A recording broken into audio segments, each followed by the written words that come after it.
Hello, welcome to this video where I'll share some information about vaginal steaming for healing prolapse. And I'll start with my own experience and what I've heard from other women who have done vaginal steaming to heal prolapse. And then I'll go into some more general information that you really need to know before you start to do your vaginal steaming for whatever reason. And at the end, I'll talk more about some specific things that is good if you think about if you're going to do vaginal steaming for prolapse. So my name is Filippa and welcome to my channel. My experience of vaginal steaming was that it didn't make me heal like this, and nothing does. So natural healing is not about finding a quick fix or just one method, but it's the holistic approach to your body. I Googled a lot before I started to do vaginal steaming, and I found many women who actually was sitting, like doing vaginal steaming, and once the steam came up into the vagina, they could feel the prolapse lifting. That sounded amazing. So I had high expectations. Even after they got off the vaginal steaming, they still felt the effect, which, I was just dying to do it. And I wanted to start fast. So, I tried my way forward and I did some big mistakes in the beginning. I'll share it more towards the end. But my experience in the end of vaginal steaming has been that it's such a great way to connect again with your vagina. For me, after having my symptomatic prolapse and some birth injuries, which made my vagina wider or feeling really wide, especially actually after the prolapse, something happened and I didn't feel any connection. It just felt like a big hole. It felt like a war was going on down there. And I didn't want to think about this area of my body. I felt so much aversion. And something inside me told me all the time that if you want to heal, you can't feel this much aversion. You have to at least come to a point of acceptance. Otherwise, nothing will happen. Like whatever effort you're making, if you're still like ignoring this part of your body, it won't be good. So also another thing is that in this area, your pelvis, your vagina, so much things are happening there. And, before I had kids, I never thought about it. It was a no-brainer. After having kids, it's, I realized you need to do the practical stuff like peeing and pooing, and that you do every day and it has to work, but it might be painful. It might be, that you have hemorrhoids like I had, or, it's just not comfortable going to the bathroom. So only that might be a challenge if you have a pelvic floor dysfunction. And then, in general, if you have a prolapse that is chafing all the time, that's so, for me, mentally, I was going mad when I had that sensation like a tampon is falling out. I couldn't think about anything else, and it made me crazy. I couldn't walk. I wanted to be in a wheelchair, kind of.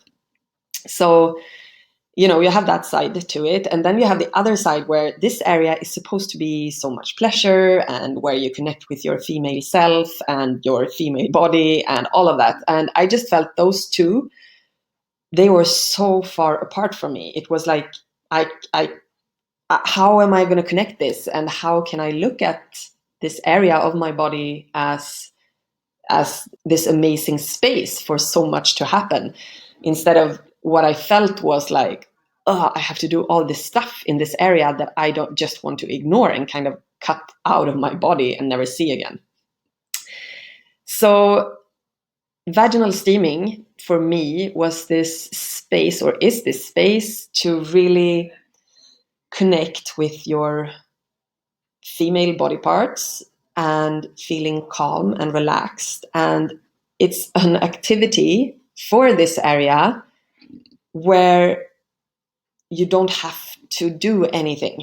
Like you don't have to go to the toilet or have to have sex. I hope no one is forced to have it, but at least for me, I had this voice saying, you should get back into your sex life.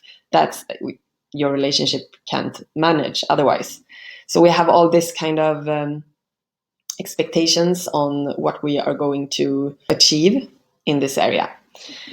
So for me, vaginal steaming it's just so nice when the steam comes in and up. You get warm first in this area and then in your whole body, and you feel relaxed. And if you lit some candles and put on some nice music and make it kind of like a meditation or just like a mini spa for yourself, it's so nice. And it feels like, someone is almost touching you. I mean, the steam, but it's in such a gentle way that you feel like, oh, I feel something good here. It's nice. I felt taken care of.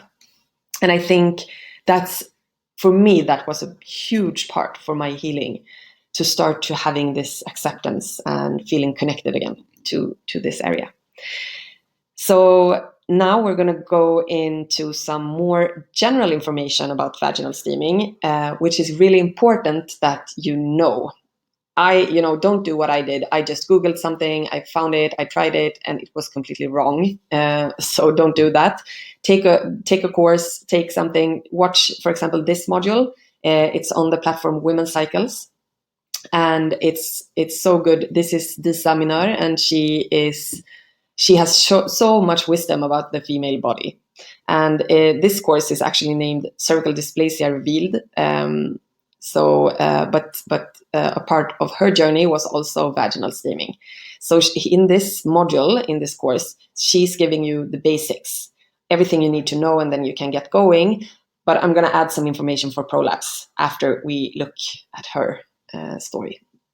All of what she has to give you, because there's so much pleasure and so much knowledge and wisdom coming from down there. So that's what we're connecting to when we are Yoni steaming. But there's some things that are really good to remember when you vaginal steam, and there's some contraindications. So we're going to have a look at them. So before you start your steam journey, there are some things you need to know. For example, when you're contraindicated to steam, and for how long and how often. So here is some information following for you to be able to steam in a more safe way. So steaming is contraindicated when you bleed. That is when you have fresh blood coming from your yoni. And that is because it can really aggravate bleeding. And the only time that this is not true for you is that if you steam postpartum, then you might have blood, or you will have blood coming coloquia, and this is coming from a different place than the menstruation. It's all coming from the womb, but it's a different kind of bleeding. So we need to interact with them in a different way. So you are not steaming when you have red blood coming from menstruation, spotting, or something called a withdrawal bleed, which you have on, for example, birth control pills. But you can steam if you have brown residue. So that's really good to remember, that these are actually good days to steam when you have brown residue. Okay, so you don't steam when you're pregnant. And the only exception for that is you can steam the last days of your, or the last weeks of your pregnancy, if you feel safe. Maybe take a course, or, deep dive a little bit more into that, so that you're really feeling super confident.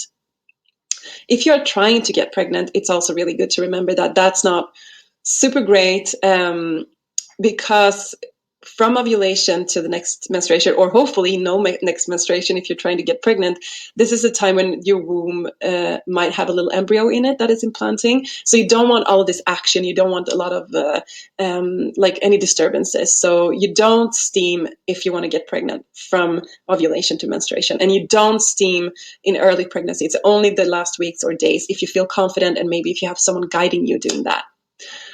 Good. So, and also, you'd never steam if you've had spotting, bleedings between menstruations the last 3 months. That means if you have quite a lot of spotting leading up to your menstruation, and spotting around ovulation, or just spotting in between these times as well. So it's really important to remember that spotting is it's some imbalance in your body, and you need to have a look at what that is. So how long should you steam? Well, So as you can see, she's really going through all the basics. I mean, it's really important that you don't steam if you have any contraindications, the ones she mentioned. Also, if you steam for the first time, I really recommend you to only steam 10 minutes. And maybe you just steam with water, or you add some vinegar or salt. I would wait with the herbs just to see the reaction of your body. So that's a really important thing. You can start the first time, maybe you slowly increase you listen to your body and take it step by step. Don't do what I did. I'm going to tell you soon what I did. This module is almost, everything you need to know to just kickstart your vaginal steaming. And she's also including here somewhere, here maybe, some information about the setup. That is a steam palette. Here's my foldable steam palette that I've designed myself, and we're going to use it when we're steaming. Yet you can also make a really easy steam setup at home. That will be another part, and we will look at that after we've been doing this vaginal steam setup.